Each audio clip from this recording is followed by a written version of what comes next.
Selamat malam Bapak Ibu, saudara-saudara, para sobat dan hanetolan sekalian. Kita bertemu kembali dalam channel kita, Lifelong Education, pendidikan sepanjang hayat. Pada malam hari ini kita akan membahas satu tema yang menarik sekali. Kita bisa beri judul pengobatan KOP sederhana. Nah, Bapak Ibu, saudara-saudaraku, para sobat dan hanetolan sekalian, KOP atau coping, ya, dalam bahasa Inggris cupping adalah sebuah kata kerja, memakai cup untuk melakukan cupping. Dalam bahasa Indonesia menjadi kop atau coping. Nah, Bapak Ibu saudara-saudaraku, para sobat dan hanetolan sekalian, teknik pengobatan ini di dalam pengobatan China klasik itu disebut dengan istilah Pa Kuan atau Pa Huo Kuan. Jadi bisa diterjemahkan dengan sederhana sebagai menyedot angin dengan alat tertentu atau menyedot hawa panas dari dalam tubuh dengan alat tertentu. Nah, pada zaman dahulu coping atau cupping atau pakuan itu menggunakan alat namanya kuanzi. Kuanzi itu bisa diterjemahkan sebagai satu bentuk alat untuk memindahkan model-model seperti beras ataupun model-model benda-benda yang lainnya dari satu tempat ke tempat yang lain, bahkan bisa mengukur seberapa banyak benda-benda itu atau beras-berasan itu.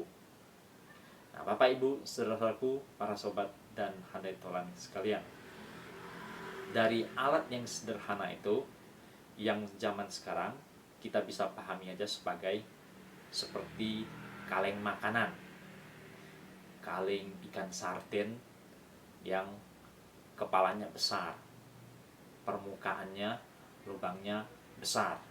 Alat-alat seperti itu, sehingga makanan kaleng itu dalam bahasa Mandarin disebut kwanto. Wadah penampungnya disebut sebagai kwanto. Nah, jadi dahulu orang-orang Tionghoa pada zaman dahulu melakukan pengobatan coping atau pakuan ini menggunakan alat-alat yang masih sangat sederhana. Jadi pakai api dibakar sedikit dengan api atau pakai lilin, lalu diambil gasnya, panasnya dengan alat seperti kaleng begitu, lalu ditutup ke badan kita, ke punggung. Nah, dengan cara itu maka kaleng itu atau alat lainnya, ataupun bisa juga pakai model seperti gelas, dengan cara seperti itu kaleng atau gelas itu bisa menyedot hawa dari tubuh kita, bisa menyedot hawa panas dari permukaan kulit kita. Nah, konsep seperti ini sederhananya mirip dengan orang masuk angin dan mau dikeluarkan anginnya. Nah, dengan cara klasik seperti itu memang ada plus minusnya, ya. Salah satu hal yang kita harus berhati-hati kalau kita masih menggunakan cara tradisional seperti itu, jangan sampai kulit orang yang di kop ya terbakar, ataupun barang-barang di sekitar kita ketika kita melakukan kop menjadi terbakar, kobong. Maka hal itu harus betul-betul dicermatin, jangan sampai terjadi.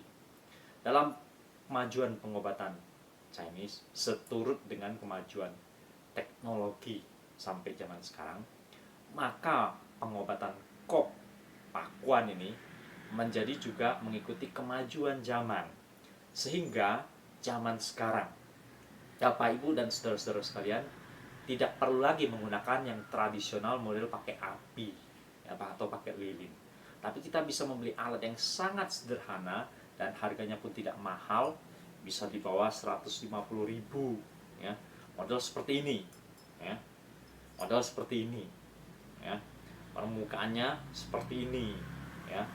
Nah, ini paling sederhana dan yang paling simpel Jadi satu set alat ini, alat coping ini, dia terdiri dari 6 buah. Ya. Bahannya terbuat dari plastik semua, ya.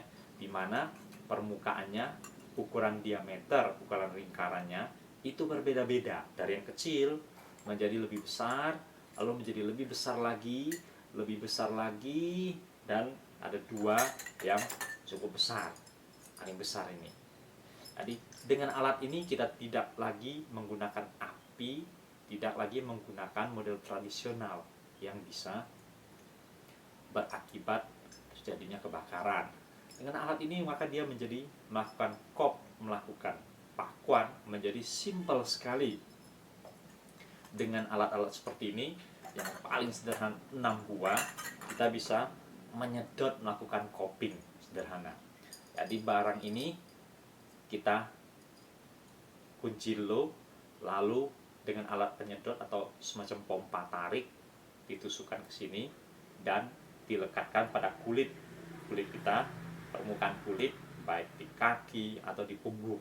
Lalu disedot, ditarik bisa 3 kali atau bahkan lebih, ya. Yang penting anginnya jangan bocor, ya. Anginnya tidak sampai bocor. Tarik seperti itu 3 kali aja cukup. Kalau rasanya masih kurang kuat penarikannya, bisa tambah menjadi 4-5 kali. Maka setelah ditarik, maka kulit kita pun seperti ada bola menggelembung sedikit, ya. Nanti biarkan ditunggu barang 1 menit atau barang 2 menit, ya, di punggung kita. Dan sekaligus bisa memasang alat penyedot ini bisa sampai 6 kalau kita membeli yang set yang paling sederhana, hanya 6 buah dan ukurannya beda-beda. Kalau Bapak Ibu mau lebih jauh lagi melakukannya, bisa beli set-set yang lebih komplit, tentunya dengan harga yang lebih mahal. Bapak Ibu saudara-saudara sekalian, kita tidak sedang promosi alat, tapi kita sedang mempelajarin cara kop yang sederhana, pengobatan kop yang sederhana. Kalau kita membeli set yang lengkap, bisa isinya sampai 32, dan yang besar-besar mungkin dia tidak hanya 1, yang besar-besar bisa 6-10, lalu ada 2-3 macam ukuran, jadi masing-masing bisa 6 atau berapapun, ya. Itu satu set yang lebih lengkap. Set yang lebih lengkap pun harganya masih di bawah 500.000, yang paling 400.000 atau 300.000. Tapi yang paling sederhana tadi kita katakan set yang isinya 6, ya, 6 buah penyedotnya ditambah pompa penarik. Nah, Bapak Ibu saudara-saudara sekalian, dengan cara ini maka kita pasang di punggung, ya, atau termasuk juga di kaki, di betis, di paha juga bisa disedot, ya, pasang di situ, disedot, dibiarkan 1-2 menit. Atau bahkan ada orang mengolesin dulu dengan minyak di bagian yang di kulit ini atau di betis atau di paha, lalu baru di kop, ditarik, disedot anginnya. Apabila hasil dari kop itu setelah selesai atau sedang kop memperlihatkan permukaan warna kulit menjadi bulat lingkaran merah, ya, berarti ini memberikan petunjuk orang itu memang masuk angin. Makin merah itu berarti masuk anginnya makin parah, makin banyak. Bahkan kondisi-kondisi tertentu kita bisa lihat hasil orang kop itu merahnya menjadi merah tua, atau kita sebut sebagai merah hati. Nah, itu menunjukkan satu hal, yaitu dia masuk angin dalam kondisi yang parah. Nah, di dalam pengobatan China kuno, alat dengan kop ini pada umumnya digunakan untuk mengobatin penyakit-penyakit berkaitan dengan artritis, lalu pneumonia, dan juga neuralgia, ya, neuralgia. 3 macam ini: artritis, pneumonia, neuralgia, ya, neuralgia. Nah, Bapak Ibu saudara-saudara sekalian, Anda bisa belajar sendiri dengan hal yang sederhana ini untuk mengobatin teman-teman keluarga sendiri dalam kapasitas penyakit-penyakit yang ringan, yang sederhana. Apabila Bapak Ibu Saudara-saudara mau belajar lebih lengkap, lebih komplit lagi, tentu bisa mencari bahan-bahan, mencari literatur. Nah, itu nanti tidak terlepas juga dari titik-titik akupuntur. Ya, itu menjadi pengobatan yang lebih kompleks dan lebih ruwet sedikit. Tapi kita bisa belajar yang sederhana dengan cara kop, dengan alat kop yang sederhana. Paling tidak bisa mengobatin masuk angin atau yang sejenis dengan itu. Nah, Bapak Ibu, saudara-saudaraku, para sobat dan handai toleran sekalian, apabila Anda melakukan kop bagi diri Anda sendiri, bagi keluarga dan teman-teman, kita sebagai orang yang awam tidak tahu terlalu banyak pengetahuan yang lebih detail tentang pengobatan Chinese klasik. Ada dua hal terpenting yang kita harus camkan baik-baik berkaitan dengan pengobatan kop sederhana ini. Kita perlu perhatikan dua hal ini. Yang pertama, ketika Anda melakukan kop, lakukanlah jangan pada tengah hari jam 12 ataupun tengah malam jam 12. Ya tentu kita jarang melakukannya di malam hari. Oleh karena itu, tengah hari jam 12 itu harus dihindari. Jadi apabila kita mau melakukan kop, lakukanlah dari pagi-pagi sampai kira-kira jam 11 siang. Kalau sudah mau jam 12 jangan dilakukan. Biar tunggu dulu lewat dari jam 12. Misalnya sudah jam 1 sampai sorenya, ya silakan dilakukan. Jadi kop dilakukan harus menghindari jam 12 tengah hari. Itu satu prinsip yang penting dari orang-orang yang mengobati dengan kop. Yang kedua, karena kita awam, tidak terlalu tahu banyak dan kompleks tentang pengobatan Chinese klasik, termasuk kop ini, maka ketika kita melakukan kop, lakukanlah terutama di bagian dari leher ke pundak, punggung bagian belakang, sampai batas dada bagian belakang. Jangan terlalu ke pinggang ke bawah. Ya, kalau mau di betis maupun di paha ya silakan saja. Tapi bagian yang perut sampai dengan pinggang itu sebisa-bisanya agak dihindarin. Nah, ini adalah peringatan-peringatan yang paling penting yang dilontarkan oleh orang-orang yang sudah mahir melakukan kop. Mereka menasihatin kita yang masih awam ketika mau melakukan kop sendiri. Dua patokan ini paling penting. Hindarin yang jam 12, lalu bagian yang penting untuk di kop terutama dari leher ke punggung sampai batas perut.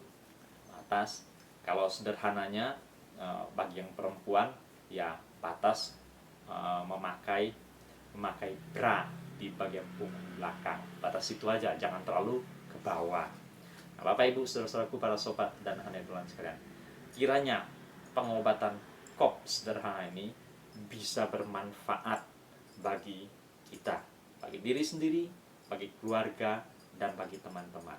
Dengan pemahaman yang sederhana ini, kita bisa mencegah dan mengobati beberapa penyakit sederhana. Kalau hal-hal yang lebih kompleks, tentu kita harus belajar lebih banyak, atau bahkan berkonsultasi, atau bahkan mencari sensei atau orang yang belajar kedokteran Chinese klasik. Selamat malam, sampai bertemu pada episode yang lebih menarik lagi. Kiranya ini menolong kita untuk memelihara kesehatan kita dan keluarga kita.